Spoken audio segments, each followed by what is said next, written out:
The first time I heard about coronavirus was probably in mid-January. I saw news reports about it coming from China, and we had seen other viral infections in the past coming from certain geographical areas. There was the SARS virus several years ago. There was MERS several years ago. And so I thought it would just remain a regional infection.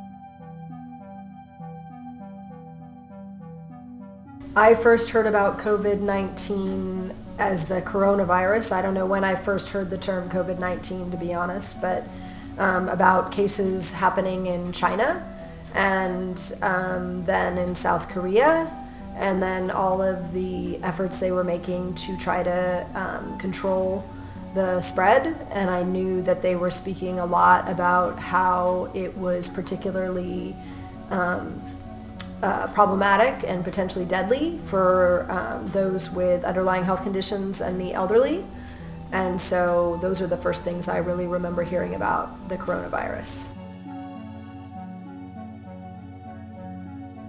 I first heard about COVID-19 probably from a joker on the news. It wasn't really a big deal then though, so I didn't really pay attention, but probably I first heard about it from somebody at school making a joke about it or something.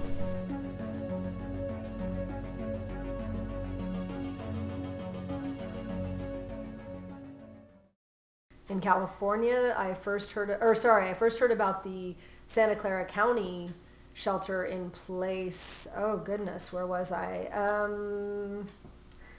I think I was probably at home watching the local news. I remember when. You do? Yeah. When did I hear about the shelter in place? We went to see Emma. We went out. Yes. On Monday. Yes, we went out on Monday, and then yes, somebody texted me about it. No? Somebody texted me about it. Oh, right. Ash heard first about the shelter in place, and then ultimately I was able to verify that this was indeed happening and that it would take effect as of midnight Tuesday morning. Yes. I was at work when I heard about the shelter in place. I work as a primary care physician at Palo Alto Medical Foundation, and I was in my office at the time when I heard about the shelter in place. When the shelter in place was put into effect, one of the actions of our clinic was to try to really minimize any non-essential visits right now. And that was twofold in purpose. The first was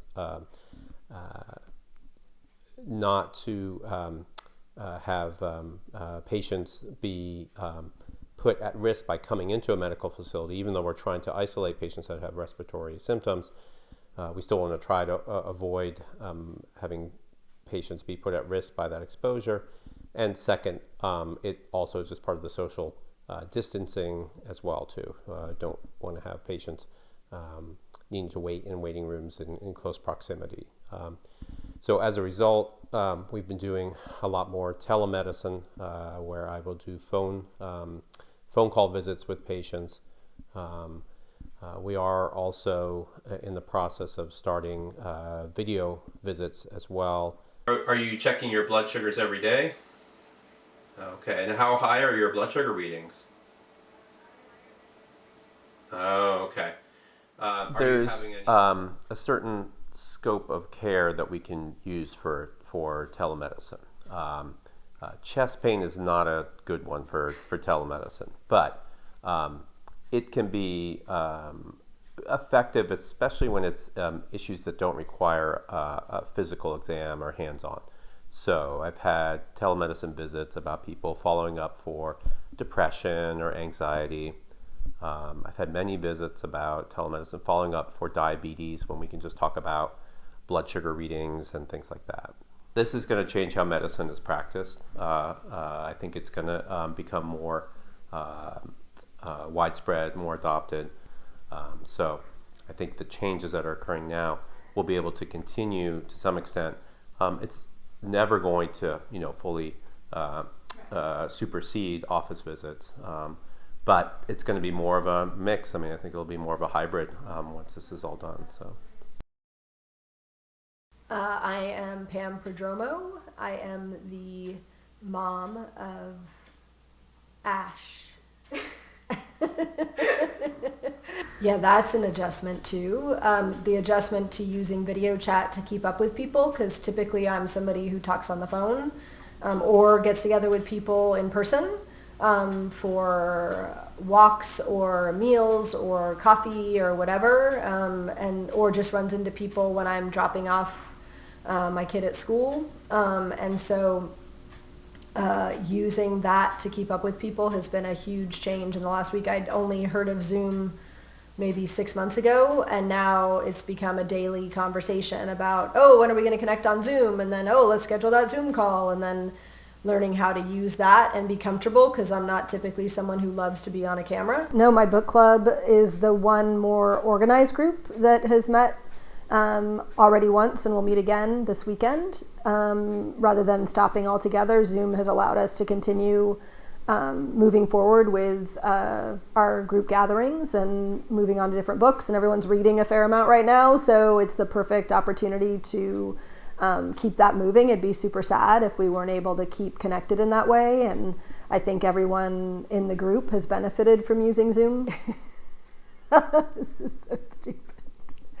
You could keep this in or not, but like one thing that I really don't think I would try to do on my own, but I thought about looking up YouTube or seeing if there was anybody to consult, because I swear there would be an opportunity in it, is like for those of us who color our hair, and we won't be able to do so for a long, long time. And I was just about due for a hair coloring when we went into shelter at home, so it's going to be pretty hideous over time, and I'm not bothered by, like, I have no interest in like cheating the shelter at home to deal with that. I mean, I absolutely won't, but I just think that was one thing I did think, I wonder what online resources exist for telling people at least how to kind of muddle through. Yeah, so I've pretty much only used Zoom for connecting with family and friends. I don't have an iPhone, so I can't use FaceTime, and have never used FaceTime.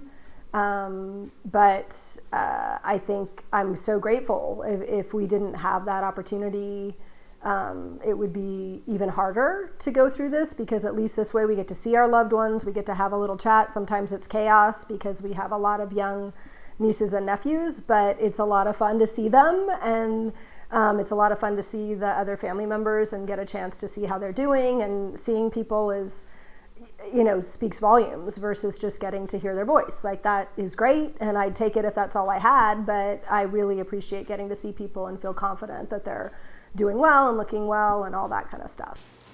All right, great to see everybody. All right, talk to you next time. Take care, stay well, bye.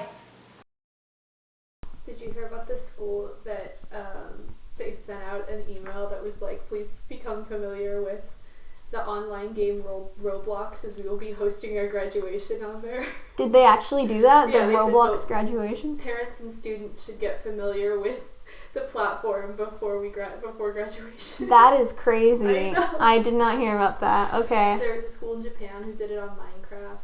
I don't want that to happen, because I don't trust the kids in my school to not hijack graduation. I definitely prefer real school to distance learning, because even though I feel like distance learning is helpful because you cut off a lot of the fluff of school, I guess, where I feel like a good 2 or 3 hours of school is not really doing anything useful, and you kind of cut that off in distance learning, but it's really nice to have your teachers right on hand, and they can help you precisely with what you're doing. Specifically, teacher help is a lot worse online school. When I'm doing the online school, I'm not a big fan, because I feel like it keeps me working for longer than a school day would, kind of. But I understand that's also because they're combining homework and schoolwork and stuff. I honestly don't know what's going to happen with my graduation from 8th grade. Try not to think about all the stuff that's going to get canceled. It might still happen, because right now we're planning to come back on May 3rd, 1st, 4th, I don't know, sometime in May. if that happens, then we will probably maybe have graduation, except it's without like a lot of people, so I'm not sure. A tolerance for reptiles. A tolerance for a lot of reptiles. Be prepared for many reptiles. I'm not kidding. This period is basically all reptiles. Also, sunscreen, a hat. So yeah, my show was postponed, but probably canceled because of the coronavirus. It's sad, like, for this particular show, I was really more in it for the experience, so that was fun. Like, the other day, it was going to be our opening night, and it kind of hit me more, and I was more sad about it. But basically, we kept getting all these emails from the district that stuff was getting, like, canceled and stuff or postponed. And then my choir teacher told us that the play was postponed, and everybody was, like, really upset about it and stuff. And I wasn't that affected at the time because I was like, oh, I had fun. But now I'm a little bit, like, sad about it. So. You kicked the tripod. I'm sorry. I am trying as much as possible to focus on what I can do rather than what I can't do personally. And so, yes, having time to read more or cook more. I definitely have cooked and baked more than I usually do. Getting to spend time with the family, because usually we're all running in different directions, and actually having time to have a leisurely meal and go on a walk together. It can be difficult being both a physician as well as a father and husband. I want to make sure that I take care of my patients, but I also want to make sure that my family is safe and that my family is provided for as well. So I do want to make sure that my wife and children have food, have something as what's been the hot commodity of toilet paper. I mean, just that we are provided as well. I definitely get more sleep. That's a positive of shelter in place. And I've been kind of like connecting with people that I haven't gotten to talk to as often because I've been like so busy. So that's been nice. I've been talking to people more. And I've been focusing on art more, so that's fun. But it kind of sucks.